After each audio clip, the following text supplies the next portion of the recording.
स्वराज मराठीमध्ये आपलं स्वागत आहे. सर्वसामान्यांचा आवाज, निर्भीड, बेधडक, स्वराज मराठी. पाहूया स्वराज्य मराठी टॉप 10 हेडलाईन्स.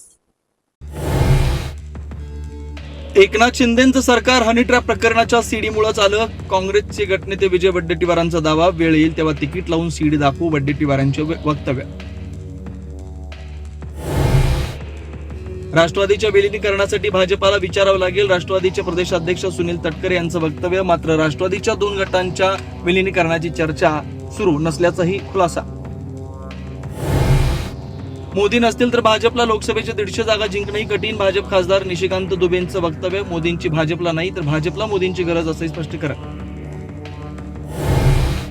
निवडणूक आयोग म्हणजे शेंदूर फासलेला धोंड्या, राऊतांना दिलेल्या मुलाखतीत उद्धव ठाकरेंची कडाडून टीका. कोणत्याही धोंड्याला शिवसेना नाव देण्याचा आयोगाला अधिकार नसल्याचा युक्तिवाद. पक्षातल्या आउटगोईंगचं उद्धव ठाकरेंकडून समर्थन, पक्षातून दिवटे गेलेले बरे, उद्धव ठाकरेंचं वक्तव्य. भावनेच्या भरात किंवा प्रेमापोटी अयोग्य माणसाला अनेकदा जवळ ठेवल्याची खंत. मनसे अध्यक्ष राज ठाकरेंविरोधात मुंबई हायकोर्टात याचिका दाखल, राज ठाकरे यांच्या विरोधात गुन्हा दाखल करण्याची याचिकेतून मागणी.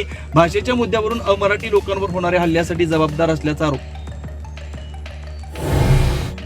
वैष्णवी हगवणे प्रकरणाच्या तपासात अनेक त्रुटी, विधिमंडळाच्या महिला बालक हक्क कल्याण समितीचा अहवाल, तर IPS जालिंदर सुपेकरांचा सहभाग आढळल्यास निलंबित करून सहआरोपी करण्याचा अहवालात नमूद.